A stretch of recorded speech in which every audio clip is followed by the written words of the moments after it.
Ladies and gentlemen, there was a time that the fight for the very delicate democratic space was never left to the opposition alone.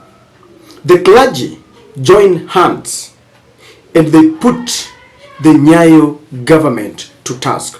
And I remember people like Reverend Timothy Njoya kept on criticizing the government whenever they were off the track. Ndigi Mwana Anzeki was a thorn in the flesh to the Moi regime. And some of these criticism attracted very harsh treatment from the government to the clergy.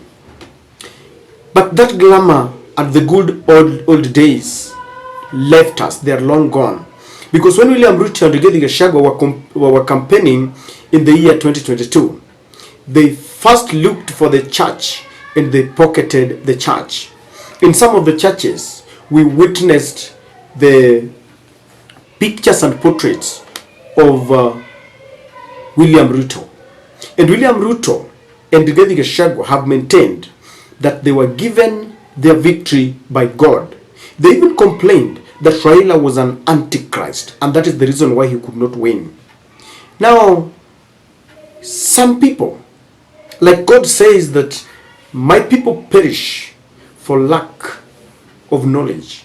Some people swallowed this lie and they voted for Ruto just because Ruto presented himself as a man of God.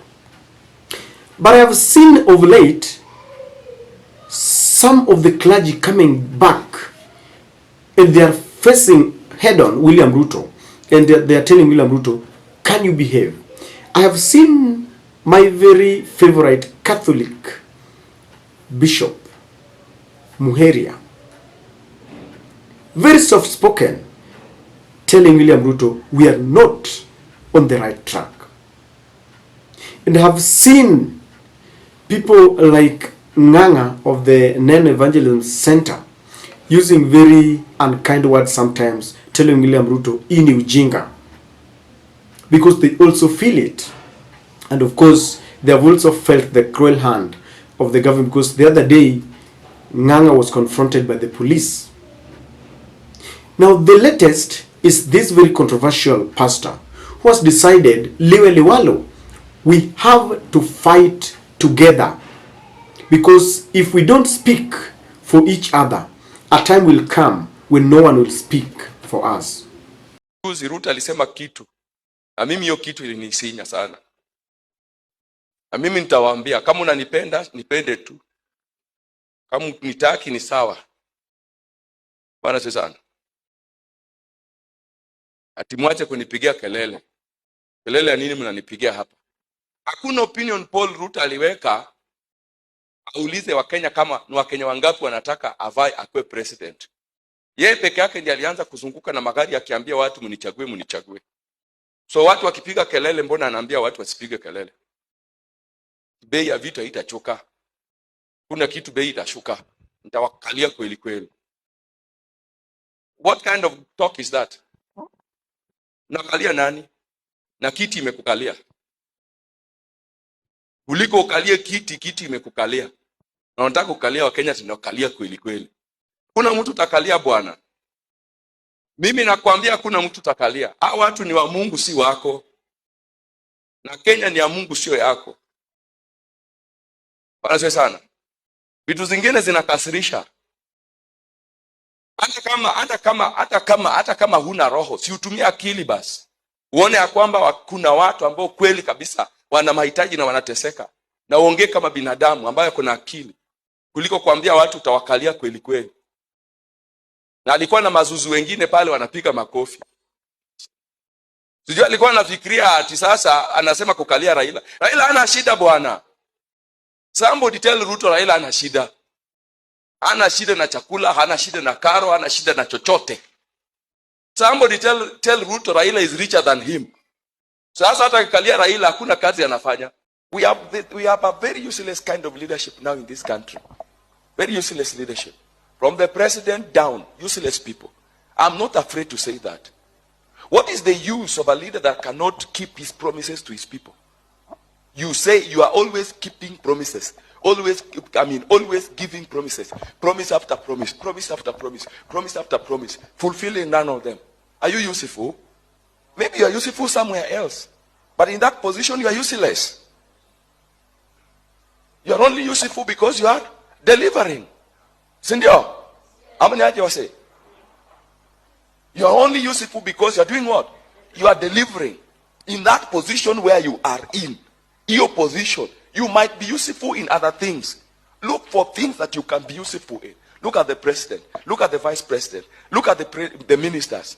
Look at them. Just look at them. Look at them. Look at them. This reminds me of the very old days in the USA when Reverend Martin Luther King Jr. used his sermons to give hope to the Negro generation and to criticize the white-dominated government.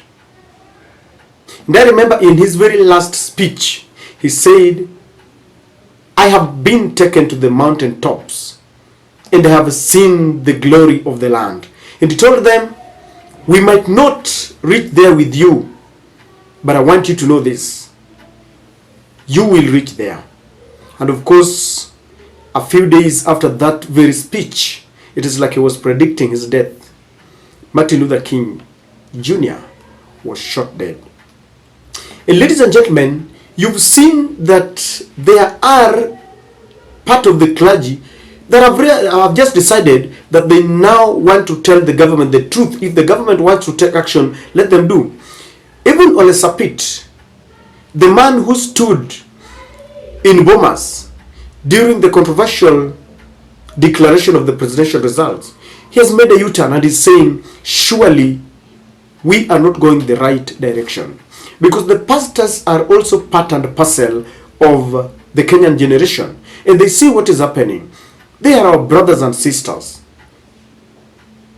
They have also realized that one of their responsibility that they have been given by the Lord is to ensure that they point out where there is sin, when things are not going wrong. Because in the past we have seen, the clergy trying to oil and using some euphemism when it comes to the people with power and money. And that happens in almost all the churches, and I don't know that it's happening in the mosque. That when we have a very influential person amidst us, then you will not see much of the criticism because maybe the person is from the government or some influential businessman. And this is something that has really deteriorated our faith. And so when I see such men of God rising up and helping the opposition to fight for the rights, to fight for the expansion of the democratic space, I am happy because the fight for democracy can never be left to one person alone. There has been this talk that Raila has been on the streets for too long and he needs to rest because of his age, because of the records, because of what he has done to the country. And it is now the turn of the youths to rise up and go to the streets, to rise up and criticize the government when they are wrong. And some of these pastors have taken that rallying call that they will not watch the Kenyan citizens suffer under the cruel hands of the government, a government that cannot keep promises. They keep on promising, yet they cannot keep even the very little that they have given Kenyans. A government where the president says that he's reducing the budget for traveling, then the following morning at dawn, in fact at night, he jets out to Congo. A government that still feels that Kenyans can easily be hoodwinked. And he lies to us, our leaders lies to us as if we are zombies and we cannot see what is happening. A government that believes that when you try to criticize it, then the only way to deal with you is through the police brutality.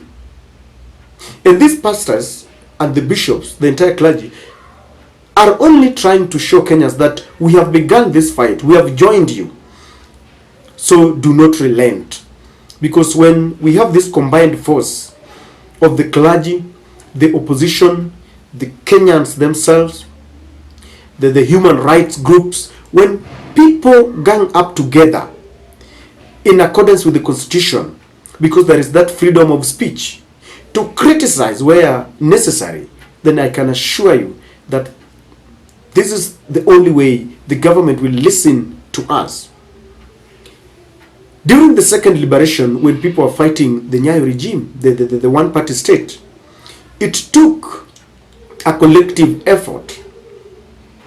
And the former president, the late president Torotich Moi, was overwhelmed. And that is why he said, let us repeal this section that has been, rocking controversy in our country.